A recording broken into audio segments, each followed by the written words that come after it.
안녕하세요. 다양한 자동차 꿀팁을 전달해드리는 채널 자동차 꿀팁 연구소입니다.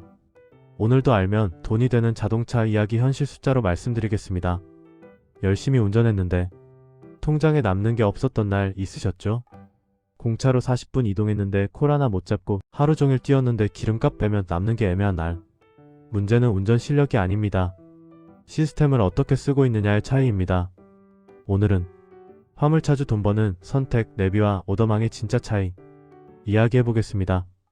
끝까지 보시면 왜 어떤 분은 같은 시간 일하고도 수익이 더 남는지 이해하게 되실 겁니다. 도움되시면 좋아요 한번 부탁드립니다. 파트 1. 길만 보십니까? 돈은 놓치고 있습니다. 1. 다들 이렇게 운행하고 계십니다. 대부분 이렇게 합니다. 내비게이션은 길 안내용, 오더 정보망은 콜 잡는 용도. 각자 따로 씁니다. 길은 길대로 보고 콜은 콜대로 새로 고침합니다. 문제는 여기 있습니다. 이렇게 하면 움직인 뒤에 콜을 찾게 됩니다. 이미 이동했고 이미 기름을 썼고 이미 시간이 지났습니다. 이건 전략이 아니라 사후 대응입니다.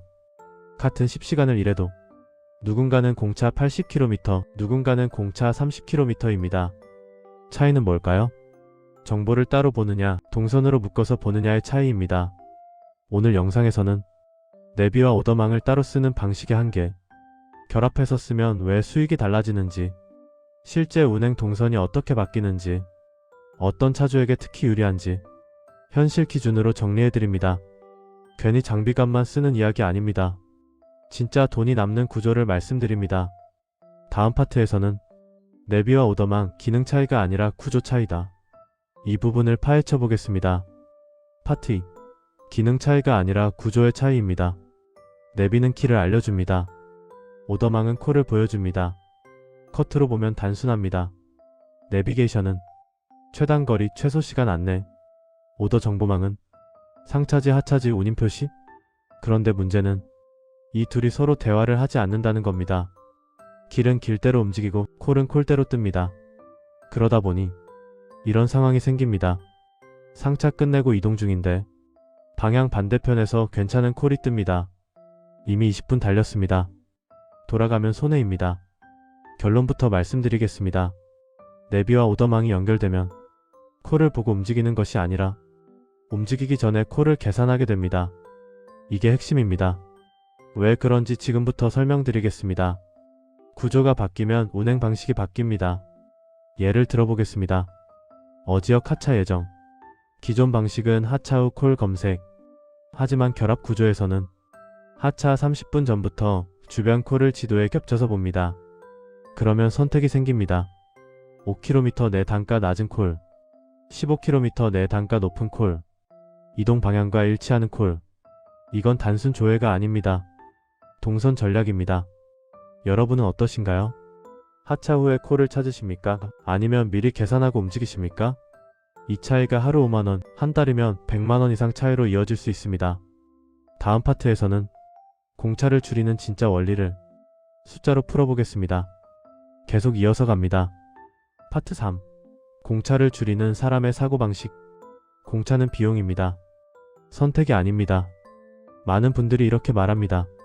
일하다 보면 공차는 어쩔 수 없지. 맞습니다. 완전히 없앨 수는 없습니다. 하지만 줄일 수는 있습니다. 문제는 공차 거리가 아니라 공차를 계획하느냐 그냥 발생하느냐입니다. 공차 10km 차이는 별거 아닌 것 같죠? 한 달이면 1000km 차이입니다. 연료비, 타이어 마모, 시간 손실까지 합치면 생각보다 큽니다. 구조가 수익을 만든다. 예를 들어보겠습니다. 하루 평균 공차 60km 운행. 결합 시스템으로 20km 줄였다 가정해보겠습니다. 기름값, 시간, 감가상각 포함해서 1km당 500원만 잡아도 하루 1만원 절감입니다. 한 달 25일 운행이면 25만원, 1년이면 300만원입니다. 이건 운임을 올린 게 아닙니다. 새는 돈을 막은 겁니다. 돈을 더 벌기 전에 새는 구조부터 막아야 합니다. 이유는 단순합니다. 운임은 시장이 정하지만 공차는 내가 정할 수 있기 때문입니다. 실전에서 벌어지는 차이. 내비 따로 오더망 따로 쓰면 이동 후 검색, 결합해서 쓰면 검색 후 이동. 이 순서 하나가 바뀌는 순간 운행의 성격이 달라집니다. 운전이 아니라 운영이 됩니다. 차를 모는 게 아니라 노선을 설계하는 겁니다. 다음 파트에서는 그렇다면 모든 차주에게 이 방식이 유리할까? 현실적인 장단점을 짚어보겠습니다. 다음 파트 계속 이어서 갑니다. 파트 4. 모든 차주에게 정답일까요? 무조건 좋다. 아닙니다. 솔직히 말씀드리겠습니다. 내비와 오더만 결합이 모든 화물 차주에게 무조건 정답은 아닙니다. 왜냐하면 운행 패턴이 다르기 때문입니다. 고정 거래처 위주 운행, 정해진 노선 반복 운행, 장거리 직송 위주. 이런 경우는 공차 변수가 상대적으로 적습니다. 굳이 복잡한 시스템을 쓸 필요가 없을 수도 있습니다. 하지만 이런 분들은 다릅니다. 하루 2, 3탕 이상 도는 분, 지역을 넓게 움직이는 분, 지입 초보이거나 신규 진입자, 공차가 자주 발생하는 분. 이 경우는 얘기가 달라집니다. 동선이 매번 바뀌고 콜 상황도 계속 변합니다. 이때 결합 시스템은 지도 위에서 돈의 흐름을 보여주는 도구가 됩니다. 현실적인 비용 고민, 장비 비용, 월 사용료 분명 고민됩니다. 하지만 이렇게 생각해 보셔야 합니다. 월 5만원 비용이 든다고 가정했을 때 공차 10km만 줄여도 이미 회수 가능성이 생깁니다. 핵심은 이겁니다. 비용이 문제가 아니라 활용을 하느냐 못하느냐입니다. 도입만 하고 예전처럼 쓰면 의미 없습니다. 결합의 핵심은 이동 전에 판단하는 습관입니다. 다음 파트에서는 오늘 내용 전체를 정리하면서 진짜 돈 되는 선택이 무엇인지 깔끔하게 마무리해 보겠습니다. 마지막 파트로 가보시죠. 파트 5. 결국 운전이 아니라 운영입니다. 오늘 이야기 한 줄 정리. 내비는 키를 보여주고 오더망은 콜을 보여줍니다. 하지만 둘을 따로 쓰면 정보이고 둘을 연결하면 전략이 됩니다. 이게 오늘의 핵심입니다. 결론부터 말씀드립니다. 수익은 운임에서만 결정되지 않습니다. 동선에서 결정됩니다. 이유는 간단합니다. 운임은 시장이 정하지만 공차는 내가 줄일 수 있기 때문입니다. 길을 보고 움직이는 차주와 콜을 계산하고 움직이는 차주. 같은 10시간을 일해도 결과는 달라질 수밖에 없습니다. 열심히가 아니라 영리하게 운행해야 남습니다. 결국 선택의 문제입니다. 누군가는 말합니다. 예전 방식으로도 먹고 산다. 맞습니다. 하지만 환경은 계속 바뀌고 있습니다. 정보는 빨라지고 콜 경쟁은 치열해지고 육아는 변동이 심합니다. 이럴수록 감으로 운행하면 흔들리고 데이터로 운행하면 버팁니다.